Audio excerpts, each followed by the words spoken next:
The vast darkness of space stretched before the viewport of the Starship Nomad, interrupted only by the distant pinpricks of light from stars that few human eyes had ever beheld.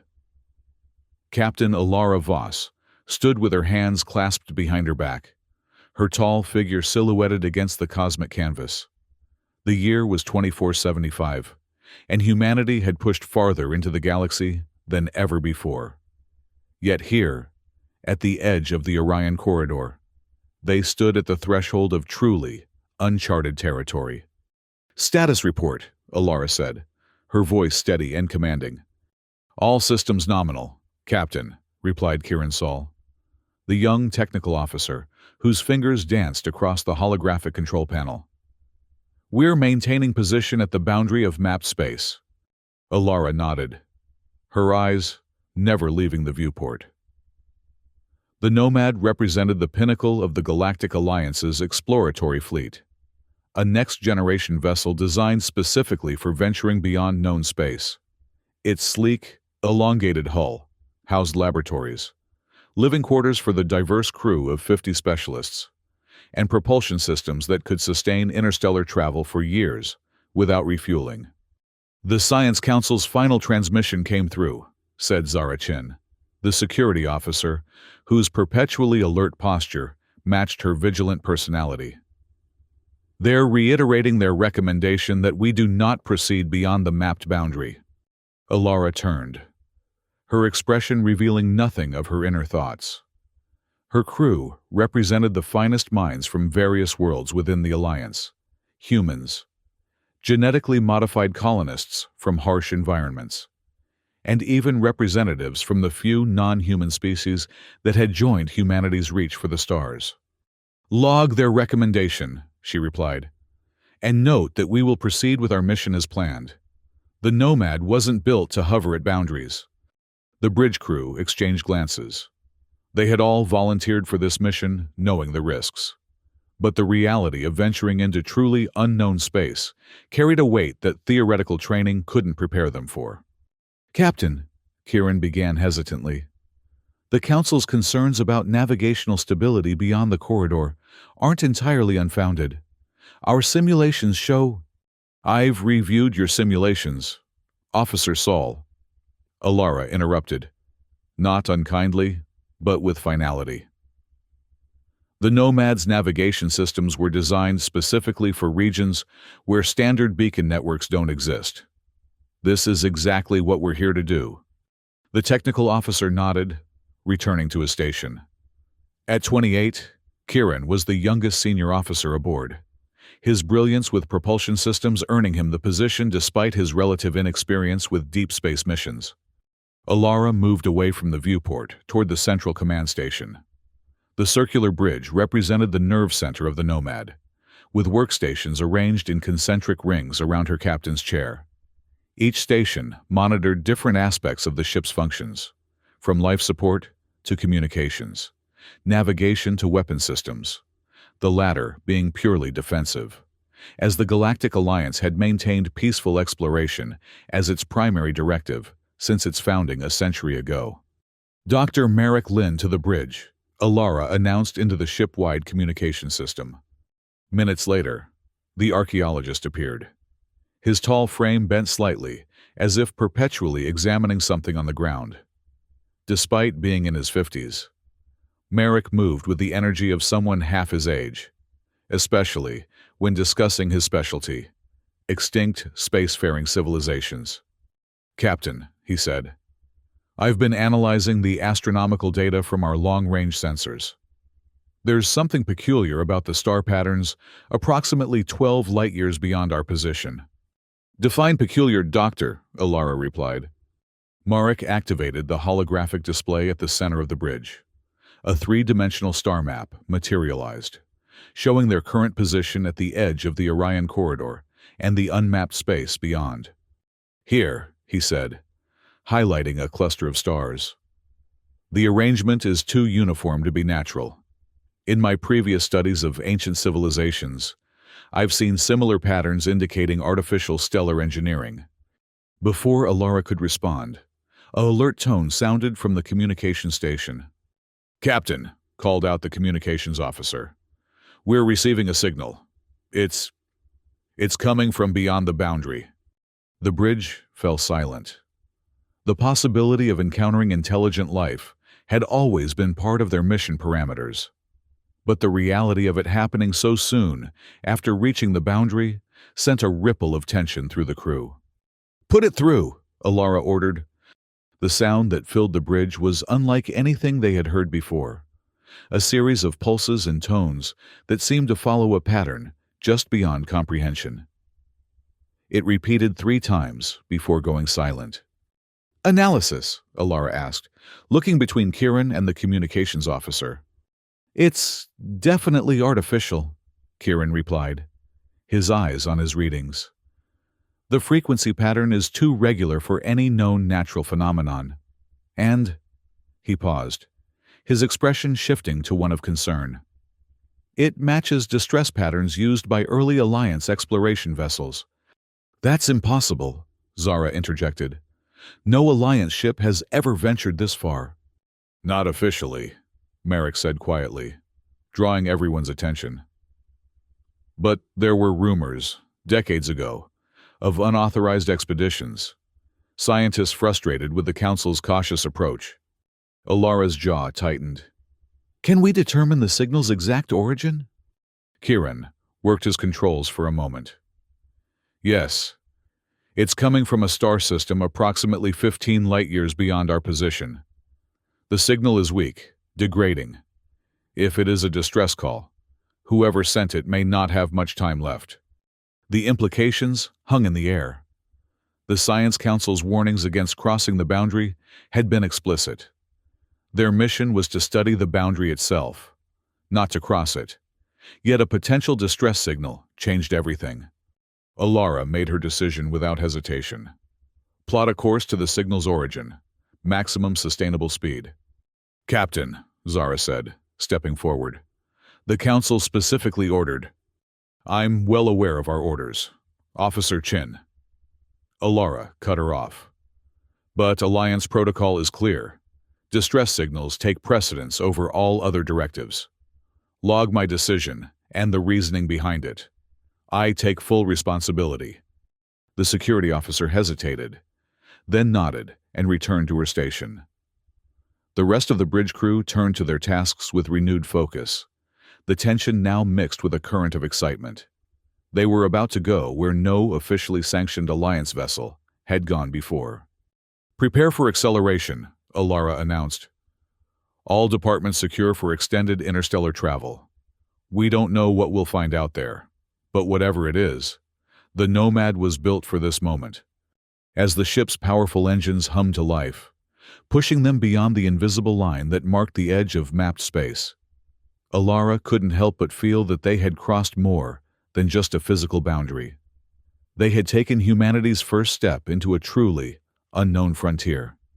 The journey to the source of the distress signal would take approximately 3 days at their maximum sustainable speed. During this time, the crew of the Nomad settled into their routines, but with an undercurrent of anticipation that permeated every interaction. Alara spent much of her time reviewing all available data on the unmapped region they were now traversing. The Science Council had compiled theoretical models based on long-range observations, but actual measurements were already showing discrepancies.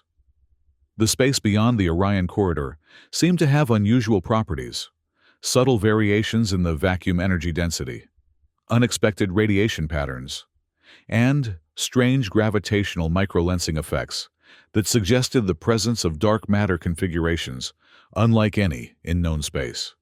On the second day of their journey, Alara called a meeting of her senior officers in the ship's conference room.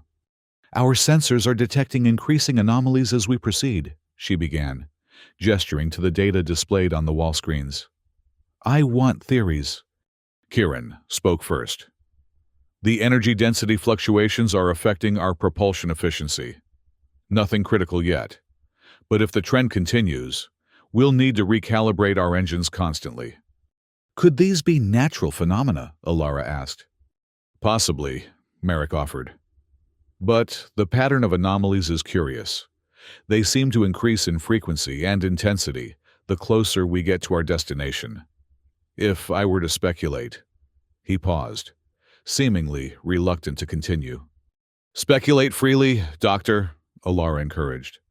"In my studies of ancient civilizations, I've encountered references to barrier spaces, regions deliberately altered to discourage or prevent passage. The anomalies we're experiencing share characteristics with theoretical models of such barriers." Zara leaned forward. "You're suggesting someone deliberately modified this region of space to keep others out? Or to keep something in?" Merrick replied quietly. The implication sent a chill through the room. Alara considered this for a moment before speaking again.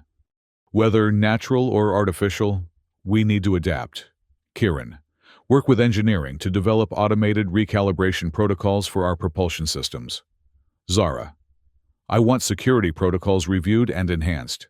If we're entering a potentially hostile or hazardous environment, I want us prepared." As the meeting continued, the ship's sensors detected a new phenomenon, a wave of plasma energy moving through space toward them, like a solar flare without a star. "All hands, brace for impact." Alara's voice rang through the ship-wide communication system as she and her officers rushed back to the bridge. The plasma wave hit the Nomad with unexpected force, washing over the ship's shields in ripples of blue-green energy. The vessel shuddered, lights flickering momentarily before stabilizing. "Damage report," Alara demanded, gripping the arms of her command chair. "Shields held at 80%, Kieran reported, his fingers flying across his console. "Minor power fluctuations in secondary systems. Primary systems remain stable." "That was just the leading edge," the sensor officer warned. "A larger wave is approaching, approximately 3 times the intensity." Alara made a split-second decision. "Can we outrun it?" "Negative," Kieran replied. "It's moving faster than our maximum speed in this region." "Then we go through it. Divert auxiliary power to forward shields. All non-essential systems to minimal function. Brace for impact in 30 seconds." The crew worked frantically to prepare the ship. When the main plasma wave hit, it engulfed the Nomad completely. The lights went out, replaced by the emergency red glow. Consoles sparked, and several crew members were thrown from their stations despite safety harnesses. For a terrifying moment, it seemed as if the ship might tear apart. Then, as suddenly as it had arrived, the wave passed, leaving the Nomad drifting in space. "Status," Alara called out, her voice steady despite the chaos. Reports came in from around the ship. Power systems damaged but functional. 2 crew members with minor injuries. And most concerning, communication systems completely offline. "The plasma wave carried some kind of electromagnetic pulse," Kieran explained, examining his readings. "It's fried our communication arrays. We can't send or receive any signals." "Can we repair them?" Alara asked. "Yes, but we'll need to conduct an external repair operation. The main array components need to be physically replaced." Alara nodded. "Prepare an EVA team. I want those communications back online as soon as possible." As the repair preparations began, Merrick approached Alara privately. "Captain, that plasma wave wasn't natural. Its composition and behavior indicate it was generated artificially." "You believe someone targeted us specifically?" Alara asked, keeping her voice low. "I can't say for certain, but the timing is suspicious. We receive a distress signal. We approach, and then we're hit with a phenomenon that disables our communications." "Your point is taken, Doctor. We'll proceed with caution." The external repair operation revealed another disturbing development. The EVA team discovered microscopic organisms adhering to the ship's hull, organisms that appeared to be feeding on the metallic alloy itself. "They're like nothing I've seen before," the ship's biologist reported, examining the specimens they had collected. "They seem to be a hybrid of organic and inorganic material, almost like a living technology." "Are they a threat to our structural integrity?" Alara asked. "At their current rate of consumption, no. But they're reproducing rapidly. If left unchecked for several weeks, they could potentially compromise the hull. This new development added urgency to their mission. With communication disabled, alien organisms potentially threatening their ship, and increasing spatial anomalies, the Nomad needed to locate the source of the distress signal quickly and then reassess their situation. As they approached the coordinates of the signal's origin on the third day, the ship entered what Kieran described as a quiet zone, a region where many of their sensors suddenly became less effective, as if something was dampening their capabilities. "I'm getting intermittent readings only," he reported. "Based on what we can detect, there's a planetary system ahead, a G-type star with at least 4 planets." "Life signs?" Alara asked. "Inconclusive. Our biometric sensors are among the most affected by whatever's causing this dampening effect." The Nomad approached cautiously, using maneuvering thrusters to maintain precise control. As they entered the outskirts of the star system, visual confirmation became possible. A yellow star similar to Earth's sun, with a system of planets orbiting at various distances. "The third planet is in the habitable zone," Kieran noted, "and that's where the distress signal originated from." As they established orbit around the third planet, the full scope of what they had discovered became apparent. The world below showed clear signs of an advanced civilization, or rather, what remained of one.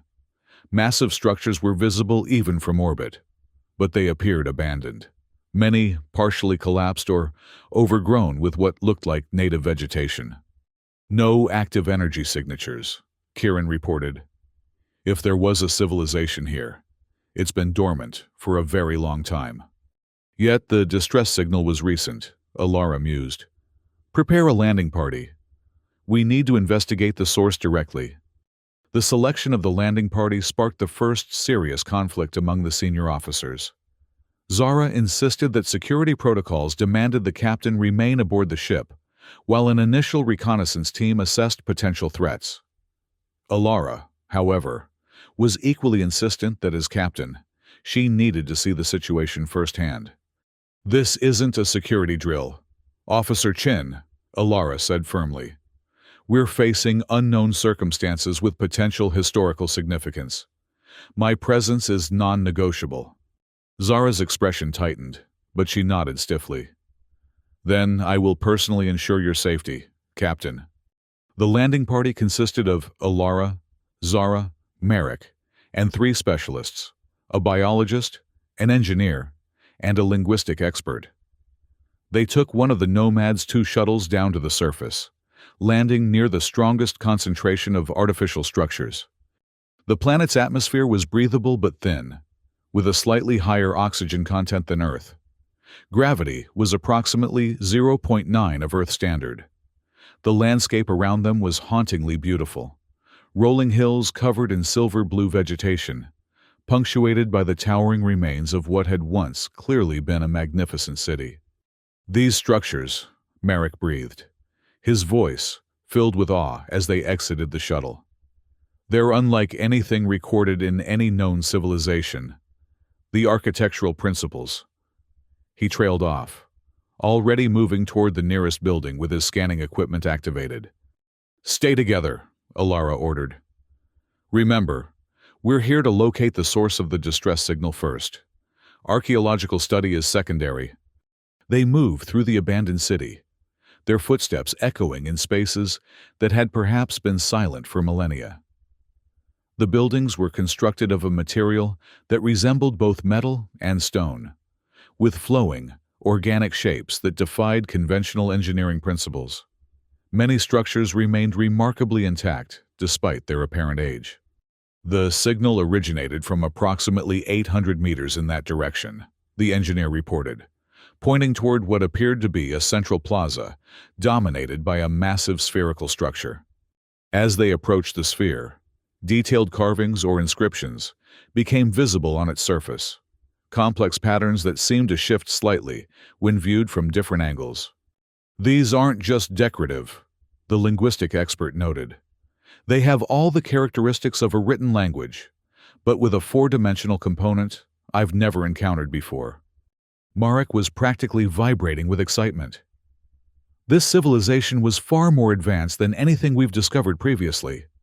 The preservation of these structures alone suggests materials, science beyond our current capabilities. While the others examined the exterior of the sphere, Alara noticed something the others had missed: a subtle distortion in the air near what appeared to be an entrance. "There," she said, pointing. "Some kind of energy field." The engineer scanned the area. "It's active.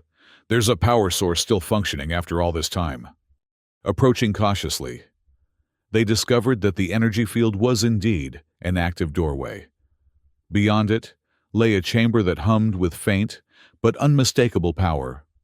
Inside, they found what they had been seeking: the source of the distress signal. It was a device unlike anything they had seen before, approximately 2 meters tall, with a crystalline structure at its center, surrounded by what appeared to be control interfaces. And beside it, to everyone's shock, lay the remains of a human body. "Alliance uniform," Zara noted immediately, kneeling beside the remains. "Deteriorated, but the insignia is visible." This was an officer from an Alliance vessel. "How is that possible?" Alara asked, her voice barely above a whisper. "No Alliance ship has ever officially ventured this far." Marek moved to examine the device. "The distress beacon appears to have been integrated into this alien technology. Someone modified it to broadcast on Alliance emergency frequencies." Further investigation revealed a data storage device clutched in the skeletal hand of the dead officer. When they managed to access its contents back on the shuttle, the mystery deepened further. The logs belonged to Commander Thomas Rivera of the research vessel Horizon, which, according to official Alliance records, had been lost in an accident near the Procyon system, well within mapped space, 30 years ago. "This changes everything," Alara said after reviewing the logs. "The Horizon didn't have an accident. They discovered something that led them here, outside of their assigned research zone. Something they believed was important enough to disobey direct orders. And something that ultimately led to their deaths," Zara added grimly. The final log entries were fragmented but alarming. They spoke of a discovery of incalculable significance, mentioned a guardian presence that had awakened upon their arrival, and made reference to a silent zone expanding outward from this star system. "Whatever happened here," Marek said, "that officer managed to modify the alien technology to send a distress signal. He was trying to warn others, or hoping for rescue." "And now we're here," Alara said, "with damaged communications, in the same silent zone, possibly facing the same threat." Their return to the Nomad was tense. Each member of the landing party lost in thought about the implications of what they had discovered. Upon their arrival, however, they found the ship in a state of controlled chaos. "Captain," Kieran greeted them in the shuttle bay, his expression grave. "We've detected a massive energy surge building at the center of the planet. It began approximately 20 minutes ago, shortly after you activated that alien device." "We didn't activate anything," Alara said sharply. "Intentionally or not. Something has changed," Kieran replied. "And there's more. Those organisms on our hull, they've become more active. They're consuming the hull material at an accelerated rate now." The situation was deteriorating rapidly, within hours. The energy readings from the planet had doubled in intensity. Analysis suggested it was some kind of massive power-up sequence, though for what purpose remained unclear. Meanwhile, the organisms on the hull had spread to cover nearly 20% of the Nomad's surface.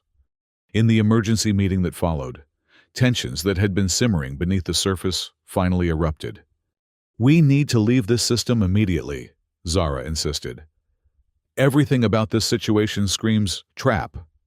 The distress signal lured us here, and now we're facing multiple threats simultaneously." "We can't just leave," Marek argued passionately. "We've discovered evidence of both an advanced alien civilization and a lost Alliance vessel.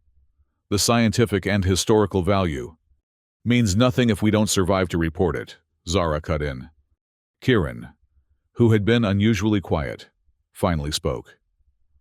There's another problem. The spatial anomalies that affected our propulsion systems on the way here have intensified. Based on my calculations, our engines won't function at full capacity in this environment. We can leave, but it will be slow going. All eyes turned to Alara, who had been listening intently. What about the organisms on our hull? She asked. We've tried various methods to remove them, the ship's biologist replied. Conventional approaches have been ineffective. They seem to adapt rapidly to whatever we try. And if we attempt to leave with them still attached? Best case scenario. They continue consuming our hull at the current rate, giving us perhaps 3 weeks before structural integrity is compromised. Worst case. The stress of acceleration causes them to react defensively, possibly accelerating their consumption rate. The weight of command had never felt heavier to Alara. Her decision would determine not just the fate of her crew, but potentially the flow of information that could change humanity's understanding of the galaxy. We're not leaving yet, she finally decided. But we're not staying indefinitely either. We have 2 priorities: deal with the hull organisms, and understand what that energy buildup on the planet means for us. Kieran, I want you to work with engineering on a method to remove those organisms. Merrick, you and the science team focus on translating more of those alien inscriptions. They might tell us what we're dealing with. And if the situation worsens, Zara asked pointedly. Then we leave, damaged hull and all. Alara replied firmly. But I'm not abandoning this discovery without making every reasonable attempt to understand it.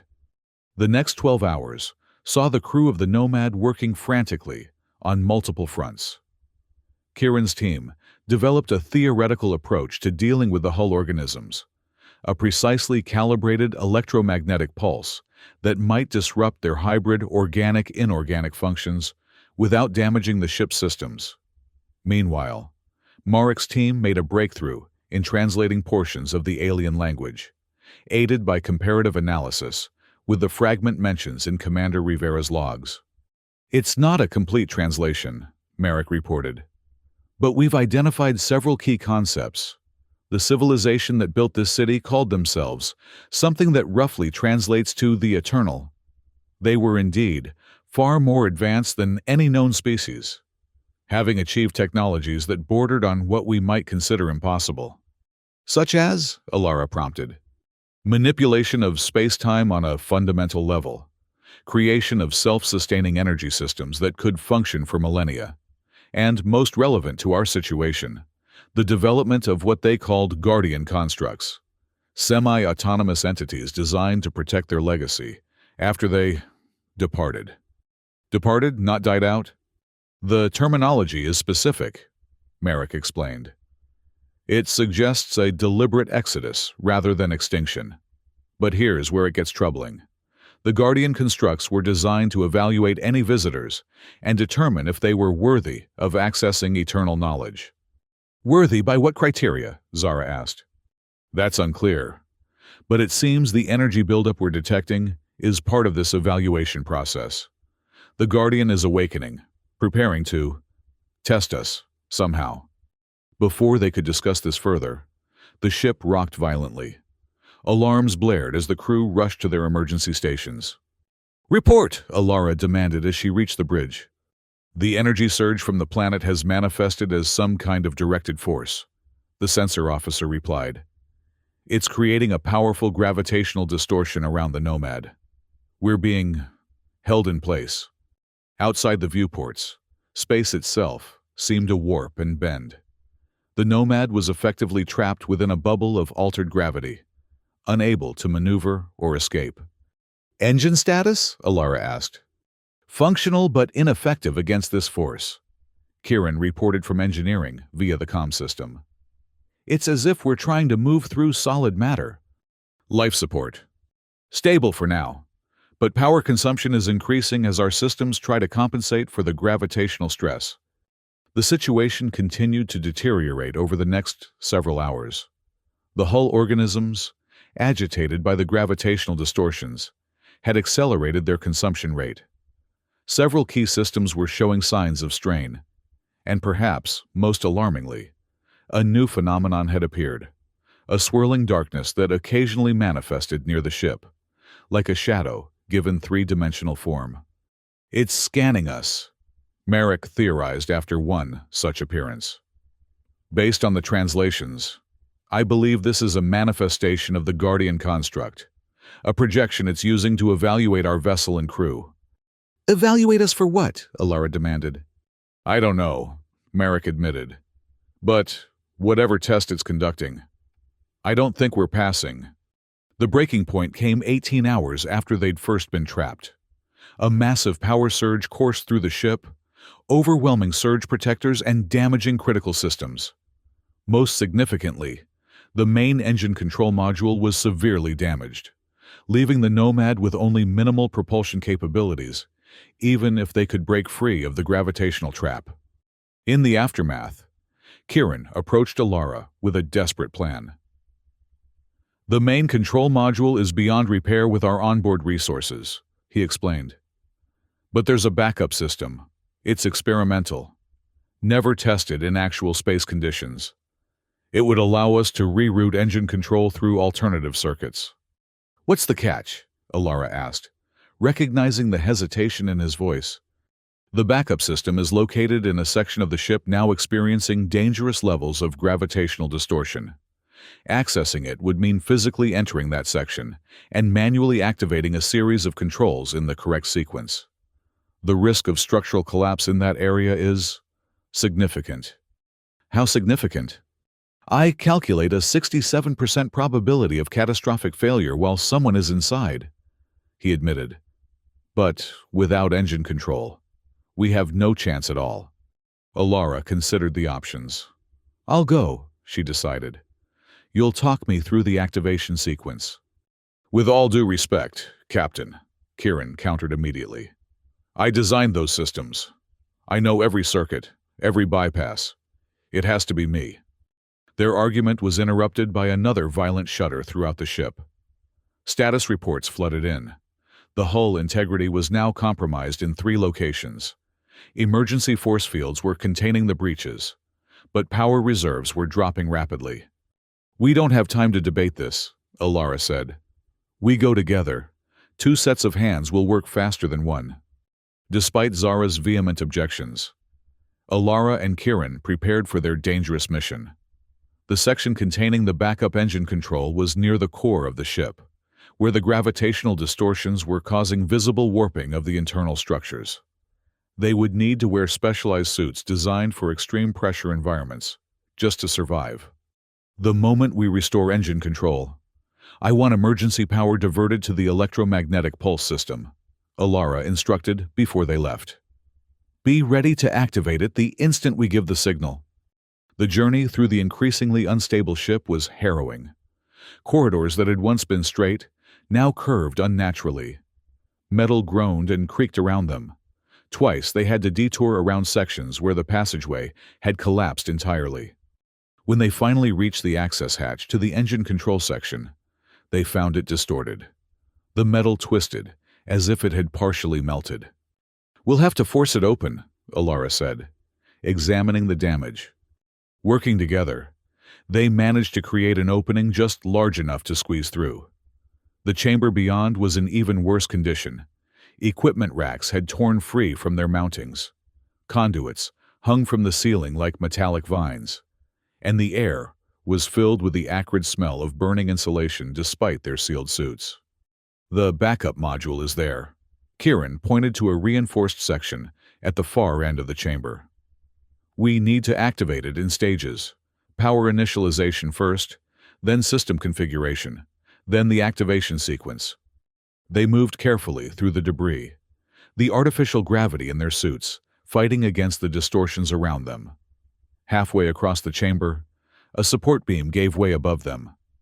Alara shoved Kieran forward, just as it crashed down, missing him, but catching her glancing blow that damaged her suit's propulsion system. "Captain!" Kieran turned back. "Keep going," she ordered, struggling to her feet. "I'm right behind you." The backup module was a complex array of manual controls, designed to operate even if the ship's main computer systems failed. Kieran began the initialization process, his fingers dancing across the controls with practiced precision, despite the awkwardness of his pressure suit. "Power initialization complete," he reported, beginning system configuration. As he worked, Alara kept watch on the chamber around them. The structural integrity was visibly deteriorating, with new cracks appearing in the walls and ceiling. And then she saw it, the swirling darkness, the manifestation of the Guardian construct, forming in the chamber with them. "Kieran," she said quietly, "we have company." The shadow entity moved toward them, its form shifting and flowing like liquid darkness. Unlike its previous appearances, it now seemed focused, purposeful. "Almost done with configuration," Kieran said, his voice tight with concentration. "Just need to complete the activation sequence." The shadow entity accelerated suddenly, rushing toward them. Acting on instinct, Alara positioned herself between it and Kieran, drawing her emergency sidearm, standard equipment for the captain, though rarely needed. "Complete the sequence," she ordered. "I'll hold it off." Her weapon discharged, the energy bolt passing through the shadowy form without apparent effect. The entity paused, as if surprised by the attack, then continued its advance. "Conventional weapons won't affect it," Kieran called out, still working frantically on the controls. "It's not fully material in our dimension." Alara backed up until she was beside him at the console. "How much longer?" "Final sequence initializing now. 30 seconds to completion." The shadow entity reached them, hovering just meters away, its form resolving into something almost humanoid, but with proportions that seemed wrong, disturbing. Then, unexpectedly, it projected something into the air between them, a three-dimensional display of symbols, similar to those they had seen on the alien sphere. "It's communicating," Alara realized. Kieran glanced up briefly. "Those symbols, they're similar to what was on the engine schematics of the alien technology we found. I think it's asking what we're doing." The entity moved closer, its dark form beginning to envelop the control panel. Equipment sparked and failed where it touched. 10 more seconds," Kieran said urgently. "But it's interfering with the controls." In that moment, Alara made a decision that went against all her training and instincts. Instead of trying to fight the entity, she addressed it directly. "We are not your enemy," she said firmly. "We came in response to a distress call. Our ship is damaged. We are trying to repair it so we can survive, just as your creators would have wanted their technology to be used for preservation, not destruction." The shadow hesitated, its form rippling as if considering her words. 5 seconds, Kieran whispered, his fingers completing the final sequence. "We respect your role as guardian," Alara continued. "We seek only to learn, to understand. Is that not what your creators valued? Knowledge, understanding, growth?" The shadow entity pulled back slightly, its form shifting again. The symbols it projected changed, reconfiguring into a new pattern. "Activation complete," Kieran announced triumphantly. "Backup engine control is online." The entity reacted to the power surge, its darkness spreading outward before suddenly contracting. Then, to their astonishment, it projected a new set of symbols. These arranged in a pattern that unmistakably resembled the Nomad's engine configuration. "It's helping us," Kieran said incredulously. "No," Alara replied, understanding dawning. "It's showing us what we did wrong. Look at that configuration. It's more efficient than what we designed." The shadow entity hovered, waiting, as Kieran studied the projected pattern. "She's right," he said after a moment. "This reconfiguration would increase our engine efficiency by at least 30%. It's accounting for the spatial anomalies we encountered." "Can you implement it?" Alara asked. "Yes, but—" He hesitated, looking at the entity. "Why would it help us?" "Because we passed the test," Alara said softly. "Not by fighting, but by showing our true purpose: survival, knowledge, cooperation. With the shadow entity seemingly guiding them, Kieran reconfigured the engine controls. As soon as he finished, the entity dissipated, vanishing as suddenly as it had appeared. Simultaneously, they felt a change in the ship around them. The gravitational distortions were easing. "Bridge, this is the captain," Alara called into her comm. "Activate the electromagnetic pulse now." The lights flickered as the pulse discharged throughout the ship's exterior. Moments later, reports confirmed success. The hull organisms had detached, their hybrid structures disrupted by the precisely calibrated pulse. With engine control restored and the immediate threat to the hull eliminated, the Nomad was able to break free of the weakening gravitational trap.